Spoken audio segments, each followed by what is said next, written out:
Yeah? Yep. Okay, awesome. Hyper share sesh number 1. Try to say the word share sesh quickly 3 times. I'll explain a bit about how I think about my presentations and how I do them in Keynotes specifically.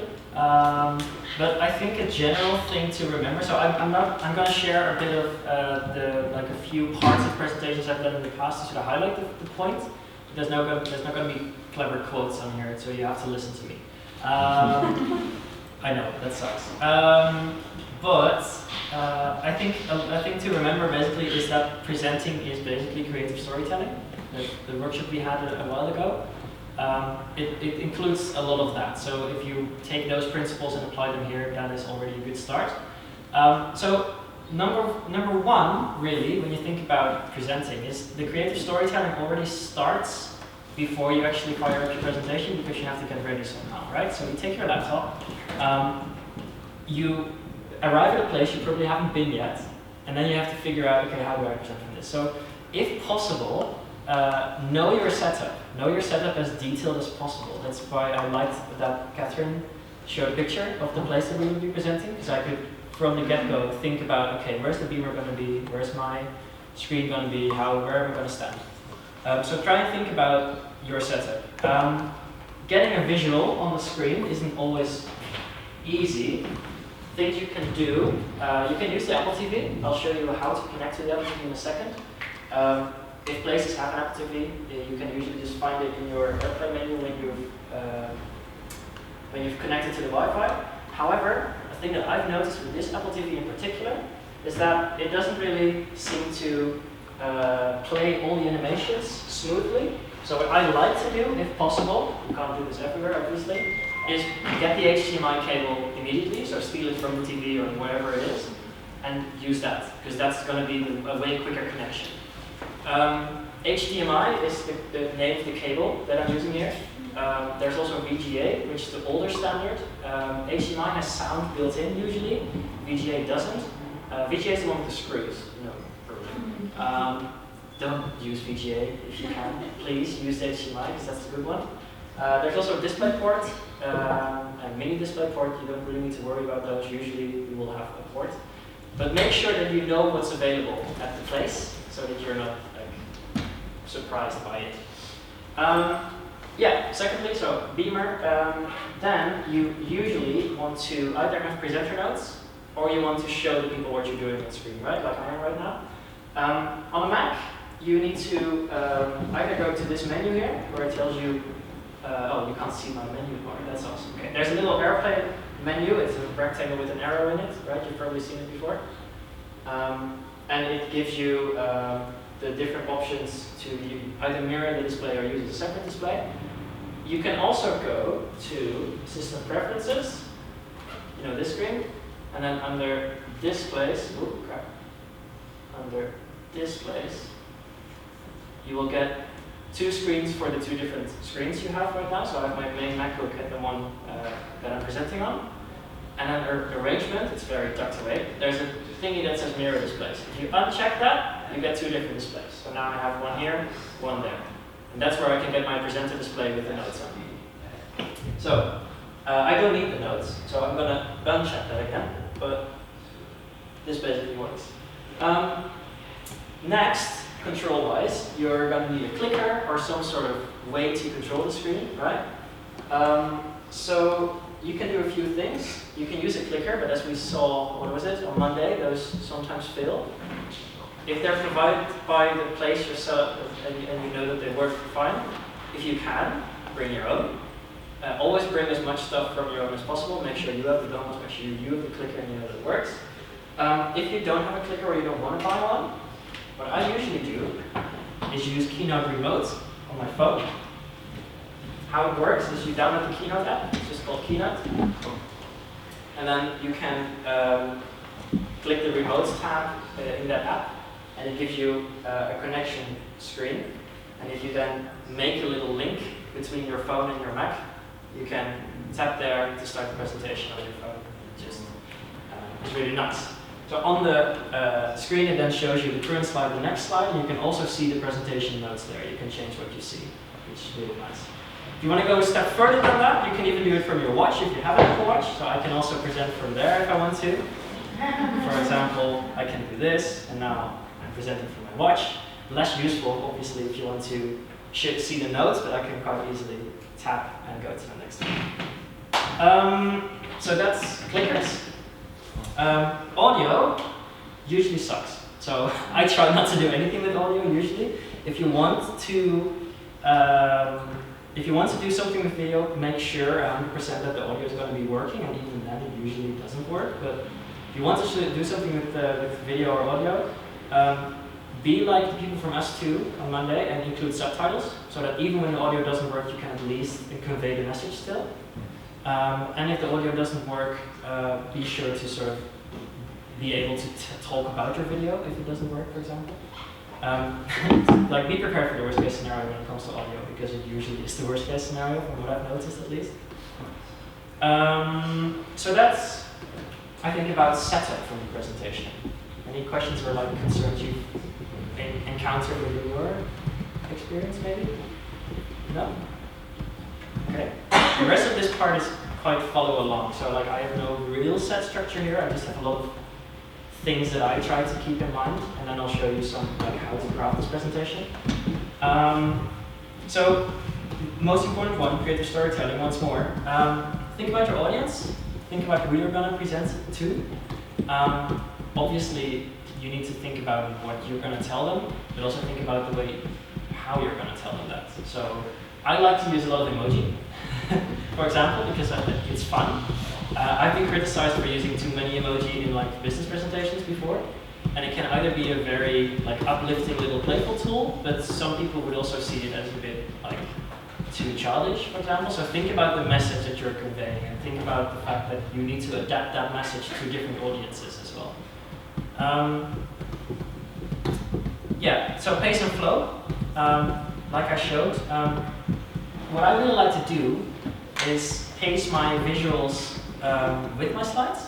So, for example, it's really small. I always start on a screen that isn't interesting, a blank screen. Because when you're setting up and you're like fiddling around, they're going to see that already, right? So get into the minds of your audience and start with something so that when you're ready for it, you can wow them with something funny. So make sure that you think about that first like experience, basically.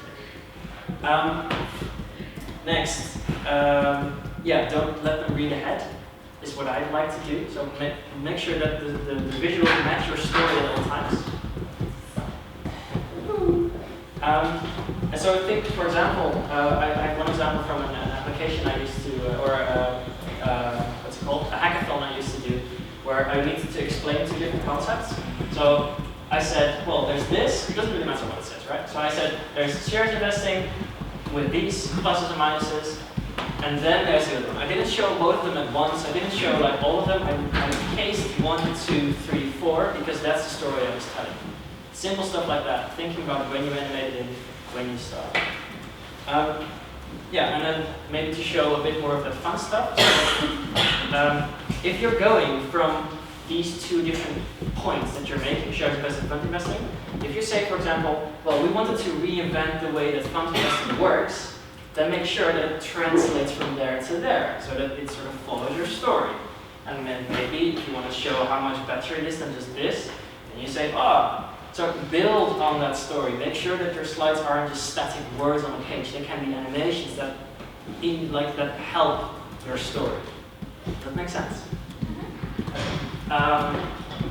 Let's see what else I have. Yeah, another one, sort of to add on to this idea of story. And high versus lows, I guess. So, for example, conceptually, this was the part of the presentation, in this case, where I gave the example, right? So I went from black, a lot of emoji, and then I started from the client. This is them right now. Now I'm going to present my solution. Completely different, right? Like, just conceptually, you're sort of playing with color and emotion there. Is that everything? Oh yeah. Then for example, if you want to show how something works, I like to visualize that too, like not just bullets, but here again, I use too many emoji, I know, but like you could make these icons as well, but sort of, this is how it works now, okay, transition, this is how it works then. So you see where you go from there. Yeah, so pace and flow. Make sure that your concepts, or that your story is one thing at a time, like I showed you. Also think about the highs and the lows, right? So I think you have an example of that.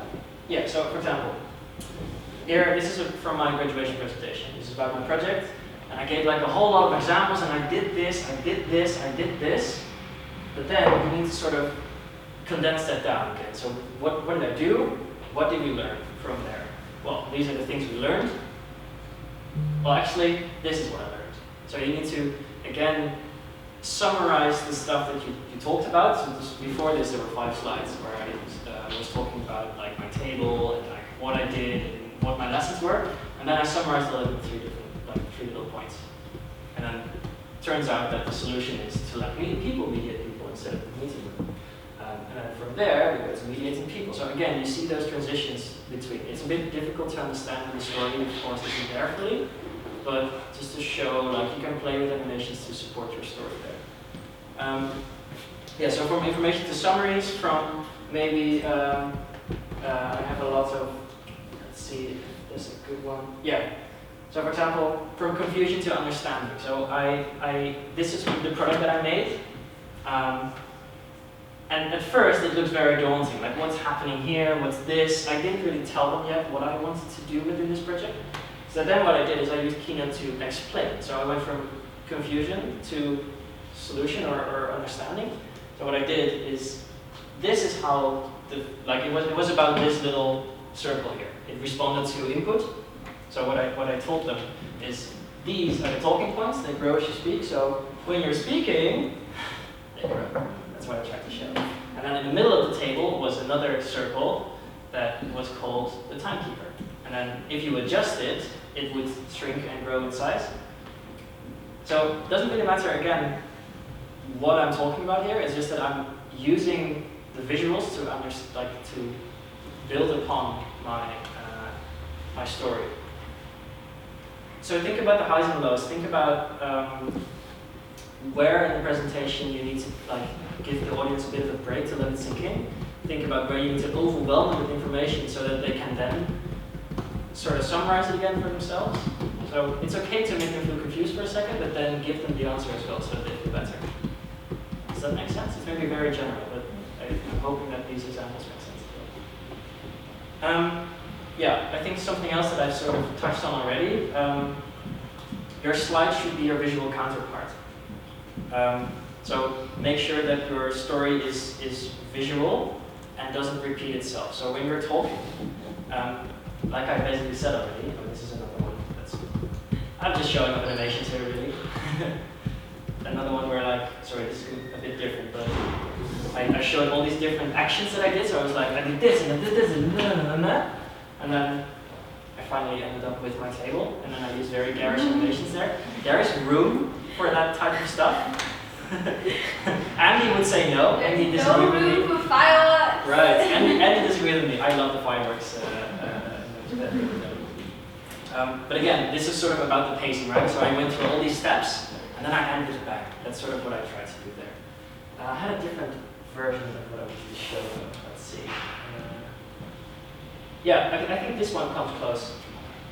So if you're talking about something, make sure that you're saying it in a different way on the screen. That sort of your presentation is a visual counterpart to what you're saying. So never repeat yourself, and make sure that these words are different from the ones that you're saying.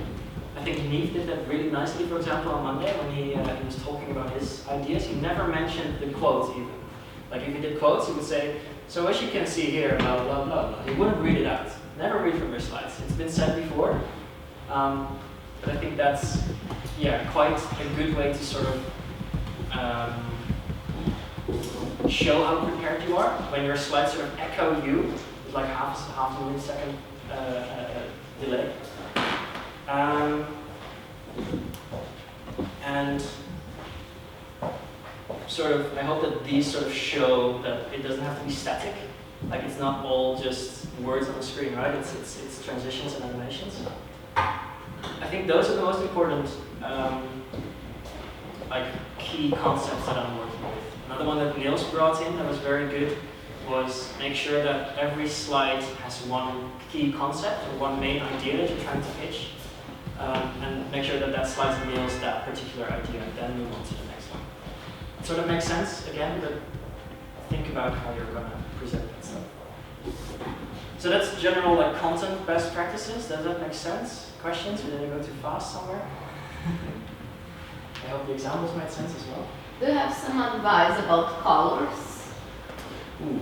Well, what I learned at my faculty is to never use colors because colors are culturally very different. What red means in Europe is very different from what red means in China, for example. But there's differences there. Generally, though, I tend to use color quite a lot,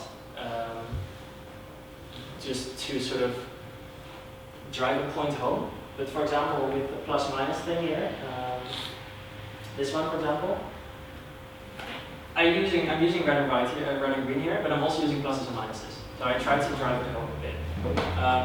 In general, though, I do like color, like as a contrasting thing. I think you noticed during the, let's go here, like during the this presentation, the communal presentation. Green was the good color, right? So anything that was good was green, and all the rest was neutral. Again, for colorblind people, that might not be the best thing. But to sort of emphasize stuff, it usually works. But don't use it as just its signal on its own, I think. Any other questions for now about like best practices? Okay, then I'll go into just a bit of like how Keynote works. I'm also going to switch to the Apple TV. Oh yeah, I'll show you how that works actually. So again, at the top of my menu, you can't see it now, there's also an AirPlay little button that connects you to the studio. And if you tap that, it's going to pop up a question of where I want to, like it's going to ask me a code. That code is going to be displayed on the Apple TV, and then I need to key in that code. Because I did it before, I think it just let me in automatically. There you go. Yeah. Awesome. So now I can move. The reason I wanted to be there for the animations is because the reason I wanted to be there for the HDMI is because the animations are prettier on HDMI. So, but now I'm just going to show my desktop. So let's see. Mirror. Okay. I'll make it a little bigger. Just change the aspect ratio so you can see. Okay. Is that viewable? Yeah, that's viewable. That's good. Okay. This is the icon, by the way. You know this one. Now you can see it. Yeah, okay. I have a few notes on how to do this stuff. So, if you've never booted up Keynote, it looks like that. There you go. Blue little presenter table thing. You can download it in the Mac App Store for free. I think it comes pre-installed on your computer as well. It's the best application you have on there. It looks like this when you start a new presentation. You get this. And one of the things you have to think about immediately is, do I want a standard 4:3 aspect ratio presentation? Or do I want a wide one at 16:9? That's the new version. Again, know your setup, know where you're going to present. If you're going to present on an old beamer, if you have a VGA connection, it's usually 4:3, so the standard one. If you're going to present on a new university beamer somewhere or something, then it's going to be 16:9. Try to find it out before, because then you'll know when you have to build it, basically. So you choose a theme from here. I usually go for either black or white, depending on like the main thing in my presentation, and then I adapt it from there. If you're less sure about your stuff, you can also start with one of these. The one that I really like personally is photo essay. I think my personal branding theme is based on this presentation, because it has these nice nice main titles and subtitles in all caps. But again, that's personal preference. Just find one that works for you. Just make sure that it's not this one, for example. It's a bit silly, but yeah, do whatever you feel is good taste. So then you arrive at this interface. If you've used PowerPoint to Google Slides, it looks quite similar and familiar probably. One thing, so this is how it starts actually. On the right you have 3 different panels that you switch between.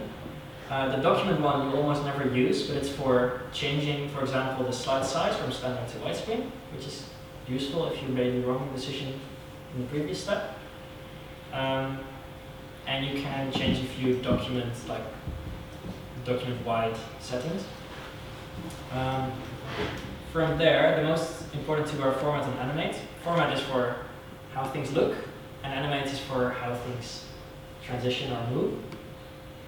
And on the left are your slides. You can, if you want to, group those slides just by dragging them to the left and right, and then they're within a little group. It doesn't change anything, but then you can sort of have a little categorization for yourself, which sections of the presentation you have. You can skip slides if you're not using them anymore, or if you will be using them in the future. How do you do it? Right mouse button, and then skip slide. You can unskip them. It just means that they won't be played, but you can still tap them. What you can also do is put the slides you're not using anymore behind your last slide, so that if people have a question, you can quite easily tap through to that particular slide. It's useful if you have too much information, for example. If you skip a slide and then you save it as a PDF to give to the client, will it automatically skip that slide? Or? You can choose, actually. If you export to PDF, you can choose if you want to include skip slides or not. I'll get to exporting in a bit as well. Sorry. That's fine. That's fine. Come on, it is. One second, I'm going to get some more in the presentation. Now he's going to break. See? There you go. I need more of this. Is this an okay pace for everyone? Am I going too fast? No, Okay. it's okay for all of us, but Liz.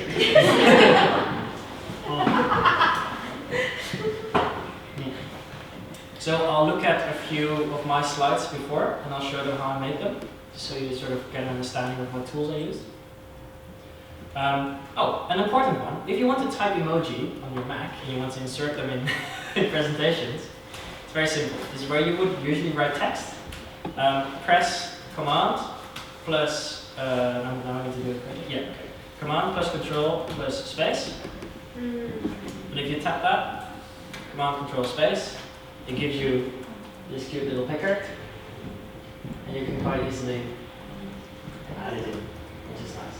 And it just works as text, so if you want to have this bigger, you just make it bigger or smaller, and it's really useful. You can animate it, you can change it, it just works like text. It's really nice. I use it in a lot of places as like visual embellishments or like as bullets or something. It's really nice. So, you can see here that typing text into a box isn't that difficult, right? You know how that works. Within the format pane, you can choose the styling of the box and the text that the box contains. So the style sub-panel is for the box itself. So I can fill the box with a color, for example. That color can be a color or a gradient, or if you want to be really fancy, or an advanced gradient. So I can say, oh, I want a little purple in there, and then I move this stuff around. Like, you can be quite versatile with this. You can do crazy stuff with gradients in Keynote. So colors, images as well if you want to. You don't touch those, but you can if you want to. Borders makes sense as well, right? I have a yellow border around it. I can choose the border type. Personally, I really like these fancy borders they have, because again, they're just lines. You can animate with them, you can play with them, but especially these artsy ones are quite they can be useful to use as well. And then there's picture frame, which I never use, but you can choose different picture frames as well. A little tape on there or whatever. Again, this is for if you want to just get a style quickly. If you work minimal and you just want a little shadow or a line, usually that's fine. Oh, what's important too is these, I think, usually are collapsed like this, and you just can pick from a few options they have. But if you open them up, you get all these options you can choose from. So I always leave these open, but I think you have to do it manually. Let's go to one with shadow. So yeah, this one, for example. So you can see here. Under shadow drop down, you can do different things with shadows. You have drop shadows, contact shadows, and curved shadows. I usually use drop shadows, but again, use them any way you want to. I don't think I have to explain how shadows work, but you can tweak these to be pretty. They have a few built-in ones as well. Again, I don't use those, but you can. And then there's the opacity of the entire box. So in this case, it's an image. You can also do the text within the box.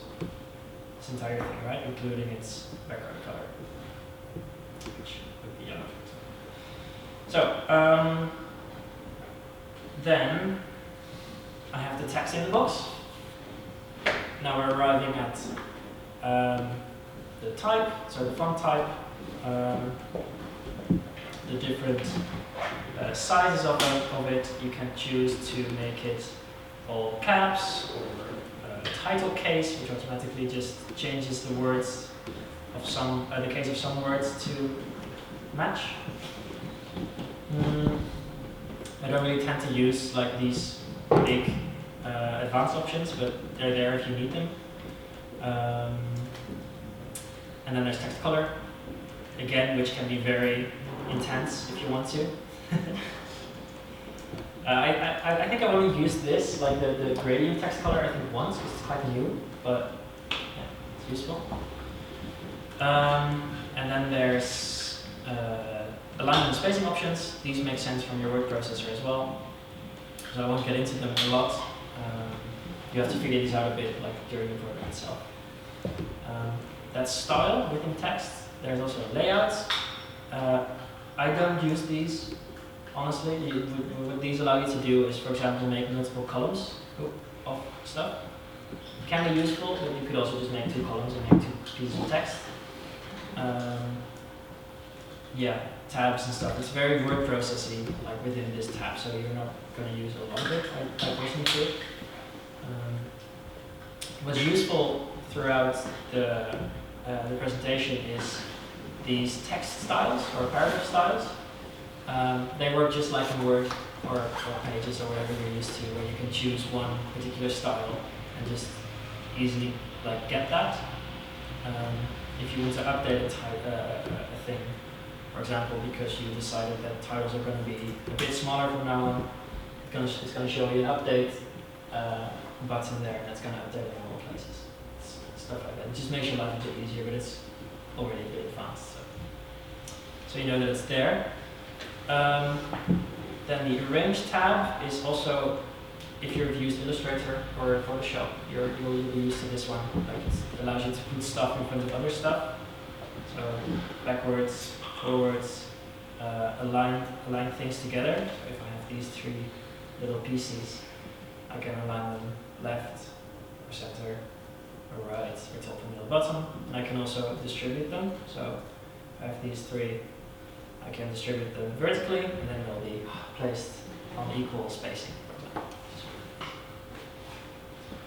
Yeah, there's some stuff about size. That again, that's the size of the box.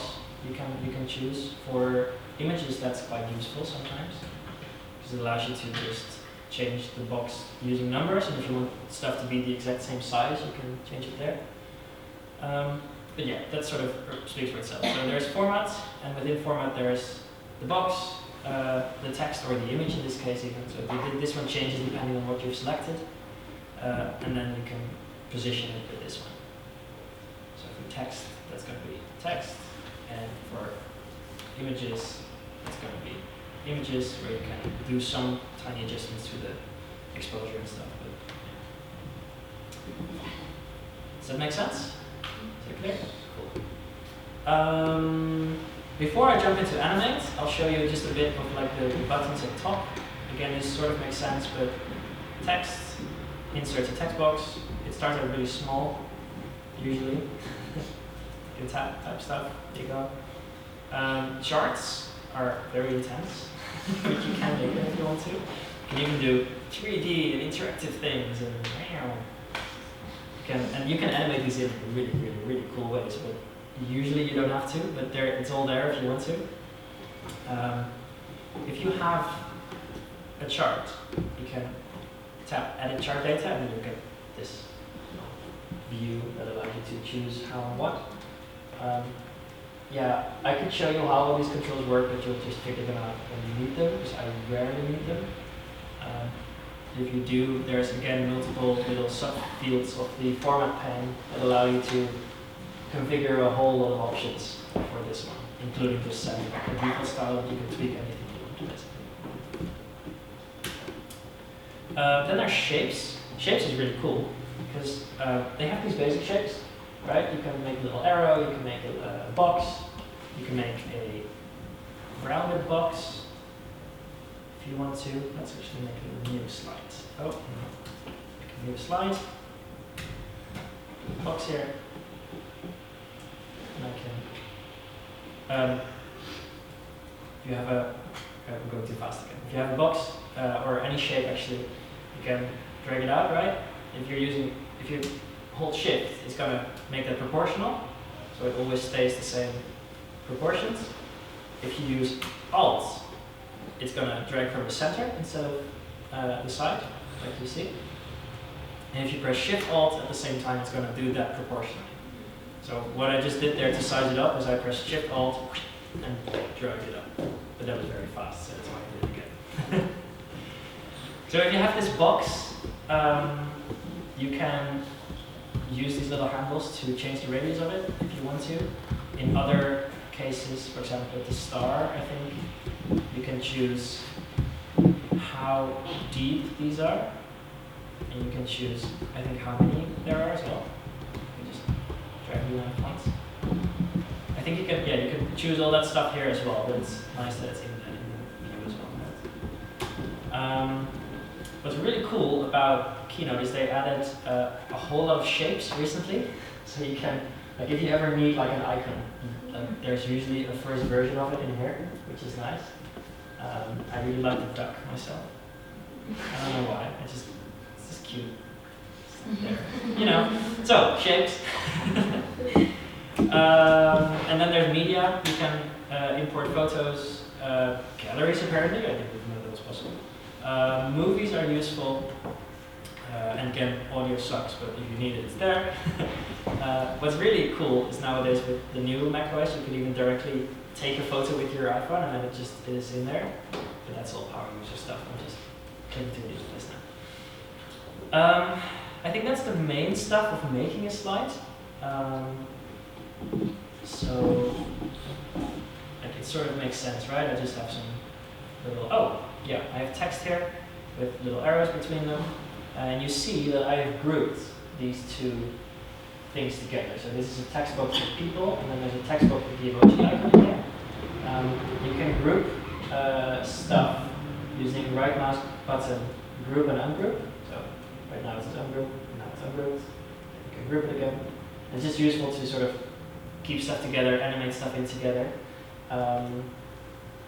You can, if you go to view, this is this little picture here. You can show the object list, and that's going to give you like an Illustrator Photoshop like layer list of the different stuff. That's useful if you need to find something. So I usually keep this one open, but for simple stuff you don't need it because you can just visually arrange stuff. Where is that layer list? It's under View, and then Show or Hide Object List. Yeah. Same thing for presenter notes. If you have presenter notes, you can show and hide them here as well. And they'll show up there. See? Those are the two most important things in this view menu. There's like some stuff about it in there as well. That's formatting stuff, making stuff. Does that make sense? Are there any things you're curious about, or anything wasn't clear? To present notes just in the for yourself, not in the presentation. How to do this? You mean these type of notes, or? This type of notes, just in the computer, not in the Yeah. not for the public. So these notes here, these presenter notes, Yeah. those will show in the view in the presenter view. Okay. So I can rehearse, I can customize this display. There you go. These are where my presenter notes will go. And then this is my current slide, and this is my next slide. And what's really cool about Keynote is you can actually lay out this screen. So if you remember the presenter screen, right? You can choose, I want the clock not to be in the center, but I want it to be there, or I want this, like the current slide, I want it to be just a bit bigger or smaller, and I just automatically size it for you. I think the way that it usually is, if you start it up, you can click the same thing on the reverse slideshow. I can start with, I think, the current slide, and then the next slide, and then the presenter notes at the bottom. I didn't like that because I couldn't read all my notes, so I changed it around a bit, and now it's the full presenter notes thing. So that's where you get it. And if you have your display in not mirroring mode, it's going to show these, like this display. You can even, now we're on the How top. did you get to that one? Yeah, so under play, sorry, okay. that's too quick again.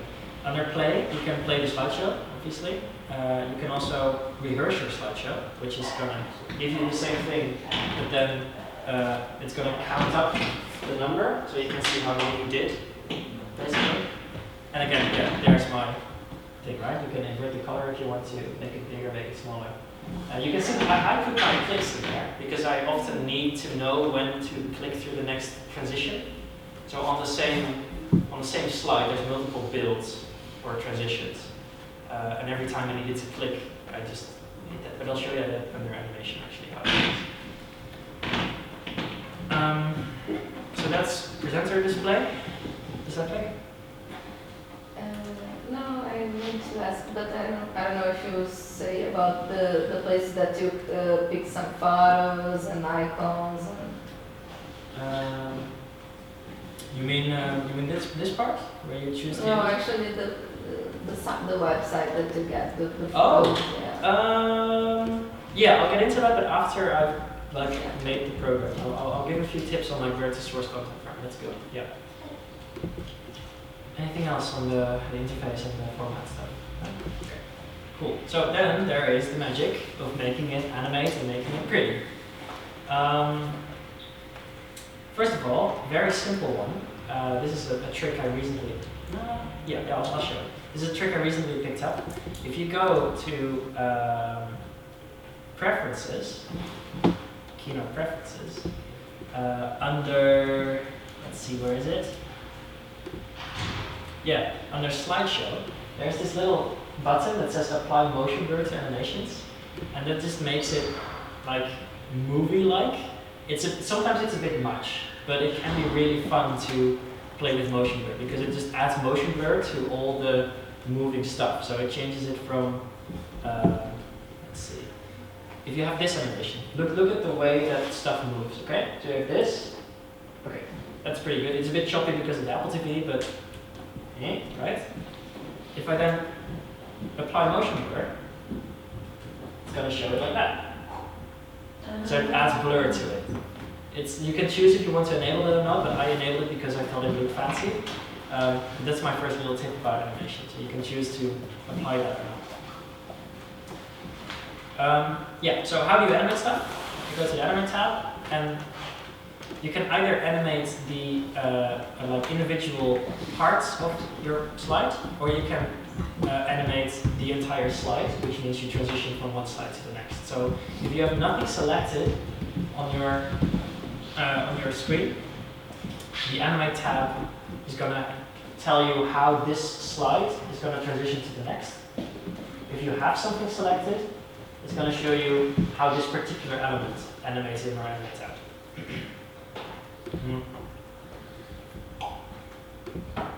So let's start with slide transitions first. There's a lot of them, and most of them are very bad, Andy would say.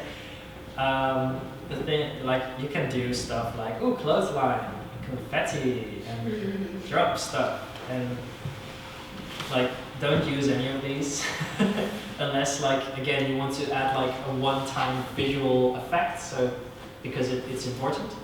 But usually, like, don't use this stuff. Like, no one likes seeing this stuff. The one, like, I think the few exceptions that I have are doorway, which I use to open my presentation sometimes, which is nice. Like, well, let's start. Again, it could be cheesy, but that's my way of presenting. But yeah, there's a lot of fun ones in here. I don't use them, but the ones that are quite cool are the object effects, which like work on the object itself. So this is quite a nice example, I think, where the slide itself doesn't move, but the things on the slide move. That's what the object effects are for. So there's object cube, there's object flip, which again is quite subtle, but you see how it changes, right? Object pop, same type of idea. Push. Personally, I like push because it sort of keeps the slide in place and then moves all the objects around it. Revolve. Again, it just sort of depends on the message you're trying to give. Personally, if you want like a quick change, pop can be quite good because it's a bit like more static. You can do object zoom as well, which is very intense. Don't use perspective. Perspective is a bit much usually. And then there is a few basic ones that I often use are push. Just pushes to the next slide. You can use that either quickly or slowly. And you can use dissolve as well. That's just a fade. That's like the most basic one. If you want to transition something without calling attention to it, you just do a fade. Right? You just don't think about it anymore.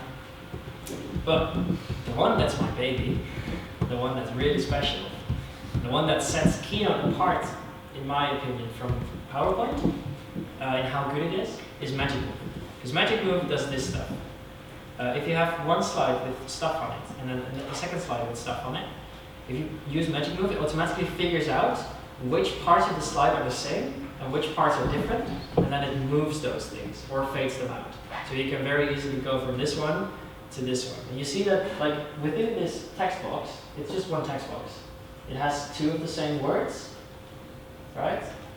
And one that's different. So if I press Magic Move, it keeps those two words even, and it fades out the one that isn't the same. I can even do this, so match it, as it says, by character, and then it's gonna keep the word work the same even, and as you can see, like, fetch an E from somewhere.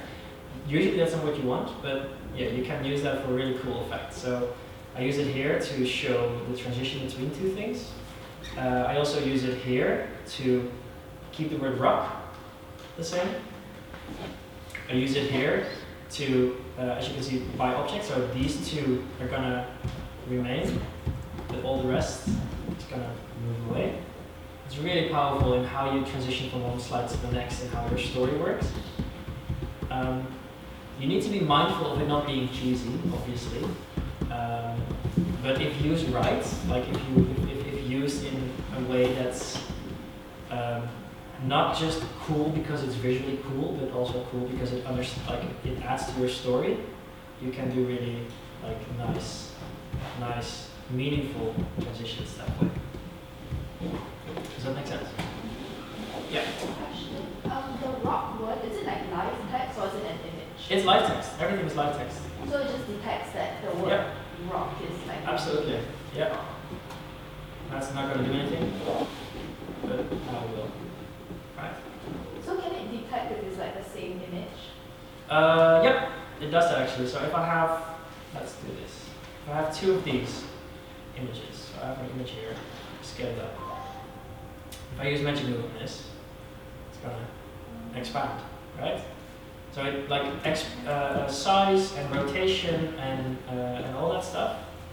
I think it even does shadows and stuff like that. Let's try that actually. Let's add an ugly shadow. It's gonna just do that. It's really nice. It's really nice. So I use this a lot. just for getting stuff on the screen, off the screen. It's really nice to not think about, because another thing that's sometimes annoying about making animations is that you have to create a lot of duplicate slides, for example. And the great thing about this is I only have to think about the content of one slide and then the content of the next, and Keynote just figures out where stuff needs to go, and you can use it in a good way, right? So yeah, you can be very creative with this. So let's talk about transitioning stuff in there. And this is where it gets a bit complicated. So if you have a thing on the screen, so for example this group here, there's 3 stages to its life on the screen. It doesn't exist, it exists, and then it doesn't exist anymore, potentially. So I can do a built-in, which means how it appears on the screen, if it isn't there already. For example, that could be, maybe I do a swoosh in, right? And I can choose how it swooshes in from the left, from the center, from the right. You can choose all that stuff. Then, while it's on the screen, it can do something. For example, it can move somewhere else if I want to. I can choose where it needs to move. And I can make it move in very cool, weird paths, for example. So I want to make it move like that. I can. It's really nice. I can also rotate, or I can do some little jiggles or pops, as you can see. And then it's time for the thing to go away from the screen again. And I can choose to build out. And that's, for example, it's the same animation as the build in, but reverse usually. So I can do a swoosh out, and then it just disappears. Or I can do confetti, and then it just goes away. Crumble is really fun sometimes. If you want to show that something is very, very, very bad, you can use crumble. Which is nice to play with. So those are the 3 possible animations you can add to an object, any object. An image, a movie, text, doesn't matter. Build in, action, build out. Action we usually don't use, but sometimes if you want to make something transition somewhere, you can. Those are the 2 most important ones. Now, if you have, for example, one of my favorites, fade and move. Fade and move just makes it fade in and also move. Makes sense, right? The options for the effects are quite cool, usually. So you can do bottom to top, which means it's going to go from there. And you can also choose the travel distance. I usually put this at like 10%, and that gives it a really subtle little move up. And especially for bullet points, for example, that's really nice. Like just a simple little animation like that is really powerful. It's better than just plonking it on the screen. So as you can see, it's a fade and move, 10% from the left, because you're reading from the left, right? So that's why it needs to come in from the left. And then it just does that automatically. So you apply this whole effect to this text box, and it automatically gives you three clicks, basically. 1, 2, 3. It does that automatically. You can choose like how it does that. For example, you want it to, for paragraphs, that's really useful. If you have multiple paragraphs, you can choose if it needs to make an animation for all those paragraphs separately or for the entire thing at once. It's nice to tweak again. So this is, check these build in and build outs out, because they have a lot of cool options to play with. Yeah. I missed how did you change the direction if you wanted to go to this? Yeah, so if you have fade and move here, you can, once you select that, you can choose the options that are attached to it, basically, underneath there. So it says duration and direction. Yeah. The duration is how long it takes, and then underneath this drop down, you can choose where it comes from. And the travel distance underneath there is the amount of, so if it travels 100%, that's the width that it is. It's going to travel that from left to right. So conceptually, 100%, it starts here. It moves 100% of its width, right? So it's going to do that all the way. If I make it 10%, it's going to conceptually start there. So stuff is only going to come from here to there. So it's going to travel a small bit, and that's going to change into this animation, which is what we're setting. So this animation by itself, when it starts out, it's really like a lot. But you can tweak it to be very subtle, which is nice. So if you have all your stuff on the screen, let's say, for example, for this one, there's a lot happening here, right? If you check out this entire transition, 1, 2, that one, and then this one, and there's all these bubble effects and things happening, like you need to orchestrate those somehow, all these animations. So if you click the build order button at the bottom of the animation pane, you get this magical window. And it just gives you the list of all the different animations or transitions on your screen. And you can then start making little groups. So, for example, if I have this image, it's going to show, well, this image starts with a fade and move in. Just that, yeah? Then I also have these two elements, and they need to pop in. Just this little pop. I've sort of grouped those by, so usually when you start this, it's going to look like that. So let's say I have these three things, right? It's going to do pop, pop, and pop, and pop. And right now, if I play this, it just does 1, and 2, and 3. But if I select these two with commands, so you can select multiple things, if I select these two, and I change when they start with the previous build, you'll see that they're going to do it all at the same time, right? You can also choose for them to automatically start after the previous build, so I don't have to click 3 times, it just does it one by one by one. And the really powerful thing is if you do with previous build, with a small delay.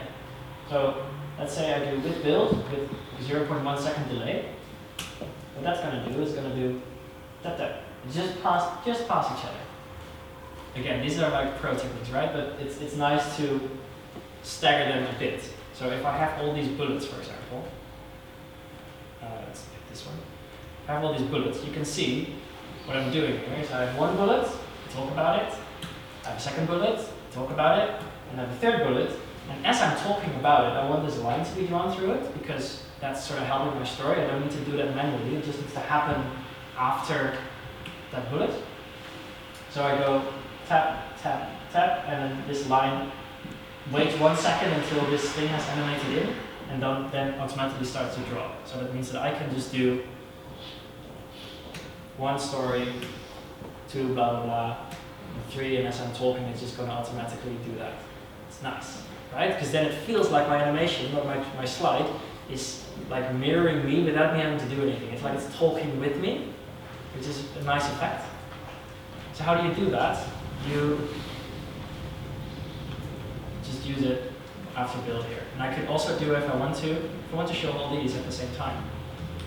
I can just do after, and then it's automatically going to show. So if I start with this build, it's just going to do 1, 2, 3, and start.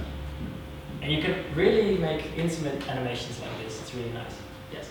So right now what you're doing is you're animating the object spaces how you want to appear. So but what if I animated it, but I want to change the direction? So can I do it by moving objects on the panel, or do I have to like de-animate it and then animate it again so that it fits in the order? No, if you have an animation, so if something animates in a certain way, this is a bad example, but if something animates in a certain way, you can change the animation here. So you can choose, I don't want this to fade and move, I want this to swoosh, and then it like just in place replaces it. Yeah. But see, right now it's at order 4. What if I want to make it at order 3? So do I need to? Yeah. Can I move it up and down? Yeah, you can click and drag this stuff up and down. And you can even automatically attach it to. So now it automatically made it after build 2. If I drag it in between here, it's gonna make it its own click. And I can also drag it on top of there again, and then it's gonna attach itself there again. So you can choose these. You can even, if you select multiple, like move the entire group at once to choose where they appear and when they appear. Good question. Yeah. Okay. Yeah, so this is the animation pane and the build order pane. The transitions, the slide transitions, so for example, this fade or the magic move I showed here, you can also choose where they happen. Either they happen automatically under the start transition click here, automatically after number of seconds after the last transition, or you can make it transition on click, which is the default. Sometimes it's useful to, for example, I think I did that here. So I have these, let's put this back 2 clicks. There we go. I have these 2 slides, and what I want to show is I have 1, 2, and this one changed, so I need to have a line to it, and then it's going to change itself to this bullet, all without me touching it. So what I did for that is, well, these first 2 are very simple. It's just like 2 clicks, right? So these 2 aren't that interesting. Then I have a click, I attach the line to it, and then I have the animation, the transition between slides. Yeah, there you go. The transition between slides is the magic move one, which automatically, as you can see, moves from this slide to this slide, and it knows that the words are the same, so it's gonna keep those and just do that. And this transition automatically happened after 1 second. So if you look at it from the whole perspective, it is 1 click to animate the bulletin, then a line after 1 second automatically, and because this is the last transition, it's then automatically gonna transition the whole slide because I asked it to do that after another second. And that's how you get that effect of 1, 2, 3 automatically. So some things are easier if you build them on new slides, as I did here. Some things are easier if you want them on the same, like if you use them on the same slide. It all just depends, honestly. Here, for example, you can see like how annoying it is sometimes that I have everything on the same slide. This is again from my graduation presentation where I wanted to tell people who I was, and I wanted to keep this little hello I am thing the same. So the text is all through each other, but then in the build order you can see that I start with this thing fading in, right? There you go. Then I have the scale on there for the first one, that's not too bad. But then as I fade one thing out, another thing has to like fade in, basically. So I have one, and one thing fades out, and the second one fades in. The third one fades out, and the third one fades in. That can get annoying to edit sometimes. And you could do this in different ways. For example, I could remove 2 of these. There you go. And keep like 2 other ones. Gonna wreck this slide for a bit. And then instead of, so now I have 2 different slides which are nicely editable and like viewable by me. And I could just do like a flip, for example, an object flip. And that looks the same for people. But I could also do maybe, if I did a magic move here, it would basically do the same thing, I think. By word. Oh yeah, let's do this move. Yeah. Sorry, 1 second. I can magic move this one in, and now it should just fade between the 2. Because this one is still animated, it's not going to show. It's going to show.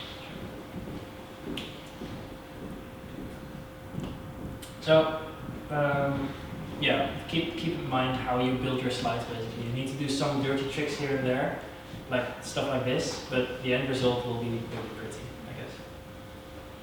Stuff about animation, questions? Are we keeping up? Okay, I have some final bits and bobs, and then I'm done. Just cool stuff in general, I guess.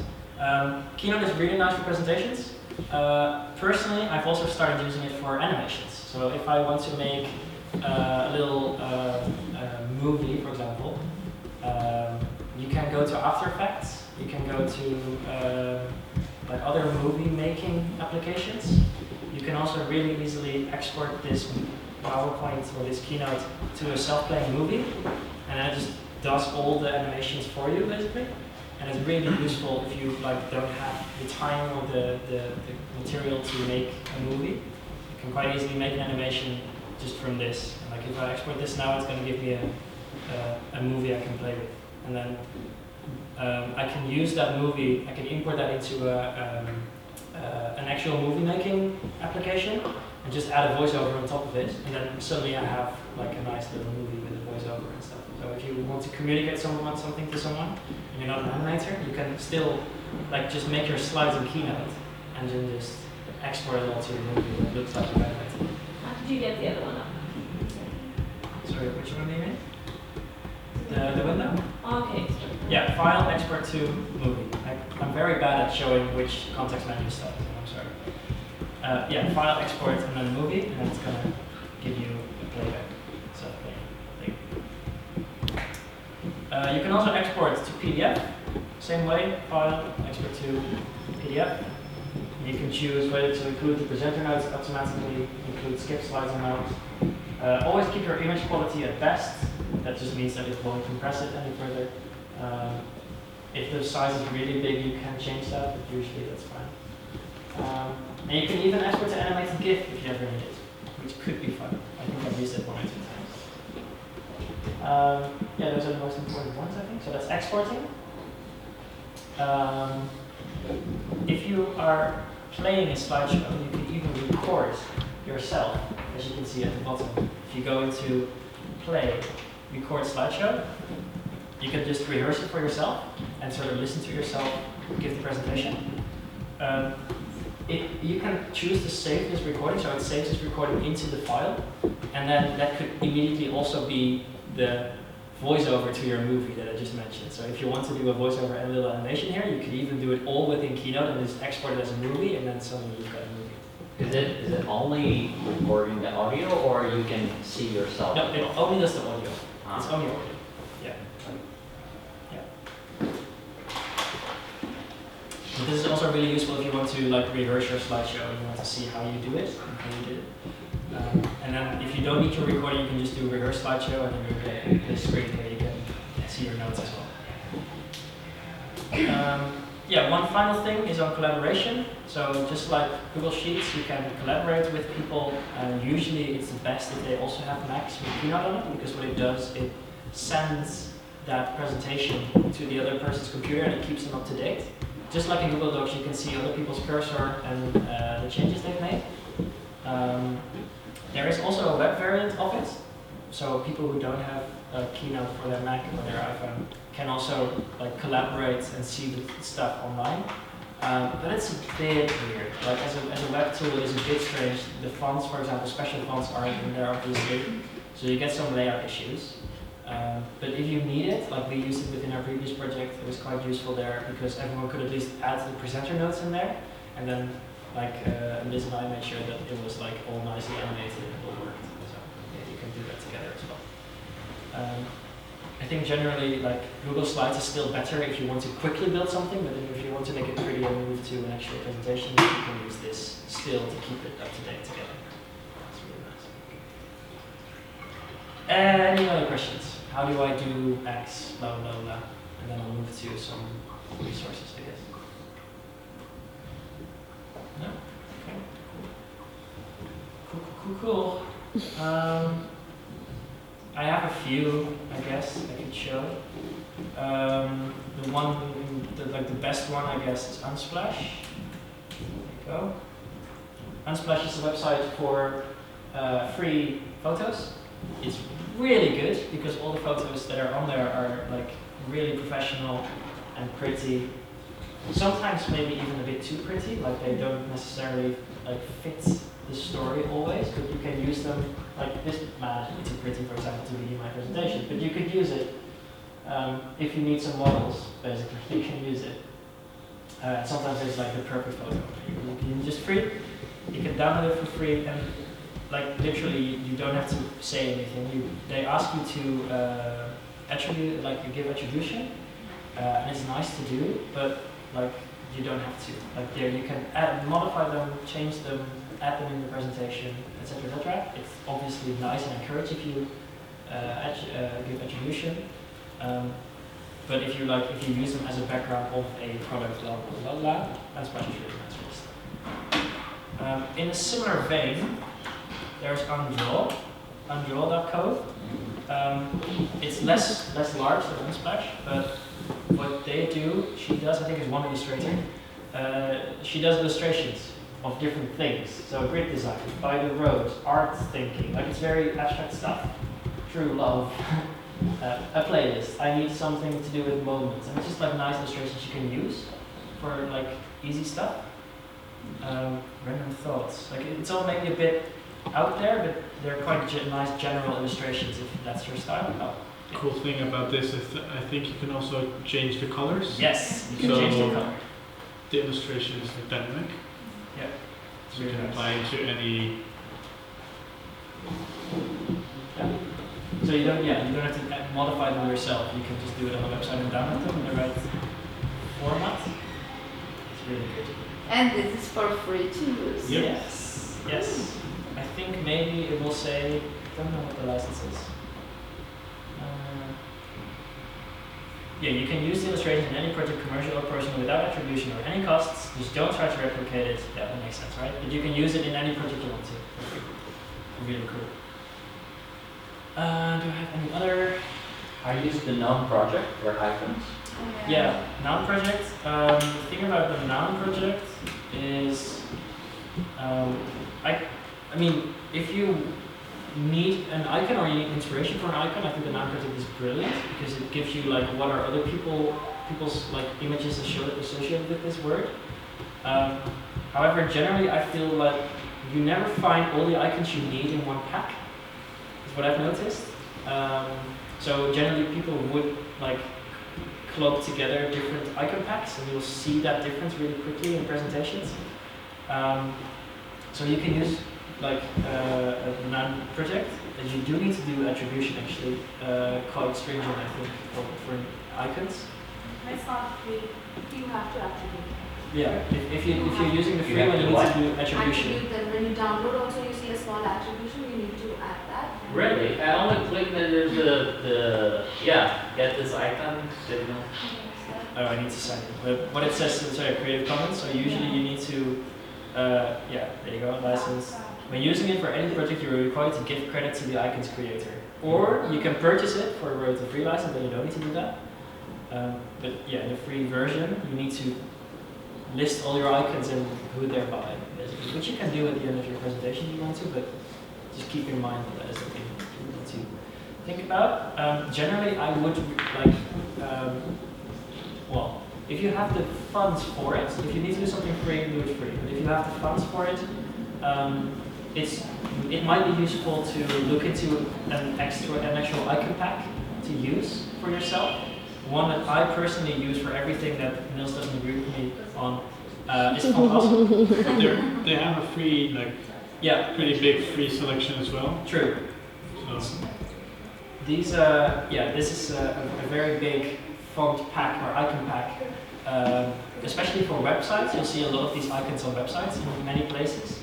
But they also, you can also download. You can also download them to your computer, and they have on the left here you see all these different categories.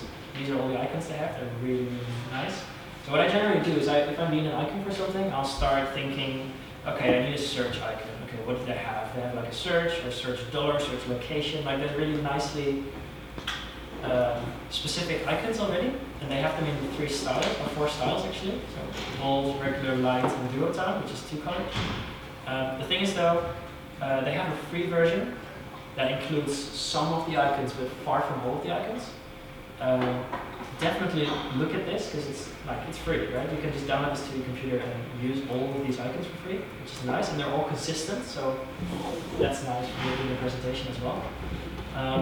If you are noticing that you're really enjoying it, you can also use the Pro set, and that gives you way more icons to work with. But yeah, start with the free one, see if you like it.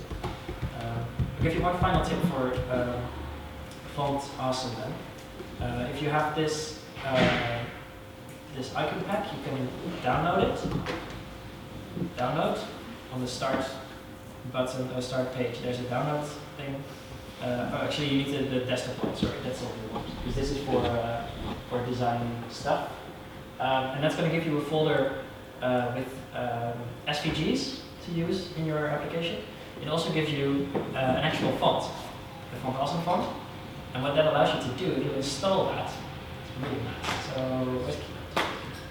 If I have, there you go. If I have this text box, I can fill it with text. If I select the Font Awesome, oh, you saw it there. Yeah. Font Awesome font, and I need a search icon, I can literally type the word search, and it gives me that little thing. And again, this is text, right? I mean, under the hood, it just matches all the different words. But because this is text, it's just like SVG. I just don't need to look it up. I can like size this any way I want to. I can like control it. I think I use this for the dumpster one, for example. There's also a dumpster fire one, which is really funny to me. There's the users. There you go. There's user type. Yeah, there's a lot of like little icons you can use. Keep in mind that if you share this with someone else and they don't have the font, they're just going to see the word. That's a bit silly. But if you export this to PDF, it just works. If you use this in your presentation, it just works. It's really nice. I don't think Font Awesome is the only icon set that does fancy stuff like this, but it's nice because it's all there. So yeah, this is one recommendation that I would have, I guess, for that. So icons, images, illustrations. So I know one for images as well. Could you type in PEXEL? Pexels. Yeah. Yeah, Pexels is really good. That's also a good site for images, and they are not as pretty as Unsplash, but they work. Yep, nice. Yeah, Pexels is also So a really little good. more corporate. That's good, actually. I didn't know that one. Nice. Yeah, and I think there's one other that I can't think of now for illustrations that's really good. Oh, FreePic.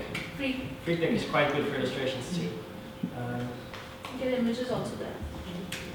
Yeah. Is This there is any for. themes you can download for Keynotes? Sorry? Is there any free themes you can download to Keynotes? I think so, yeah. I think you can download themes to Keynote. You'll have to Google around a bit. I don't know how it works exactly, but I'm sure you can. Yeah. Just use those tools. Yeah. There is someone that made a list of like all the tools and stuff she likes. It's called UIgoodies.com. It's basically UIgoodies.com. Oh, I use bookmarks. It's Design. probably like similar. Yeah, is it the same? But it's just a list of tools to pick colors, icons, Nice. gradients, Yeah. like whatever you could come across. Yeah. Patterns and backgrounds, photography, typography. So It's really good. it's like a really nice set of inspiration, I guess, where you can find some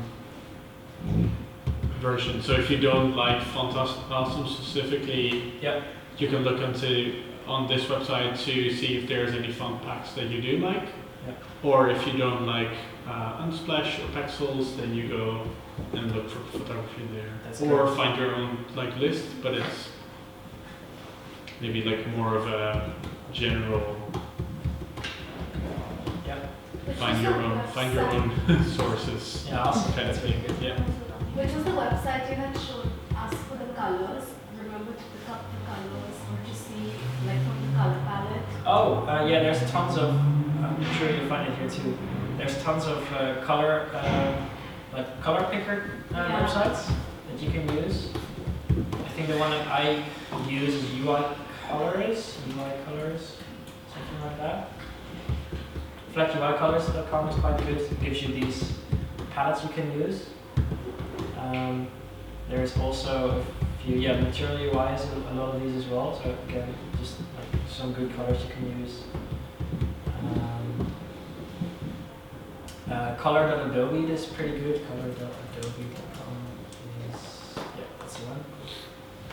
This also gives you a lot of, yes, thank you, Adobe. A lot of like tools to work with color and pick colors. Color schemes as well. Color schemes On the and left. like, color schemes. It's gonna give you nice stuff.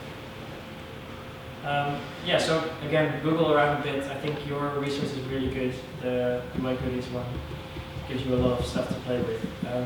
And use all that stuff in your presentation. And I think that's basically it. Cool, man. Thank you.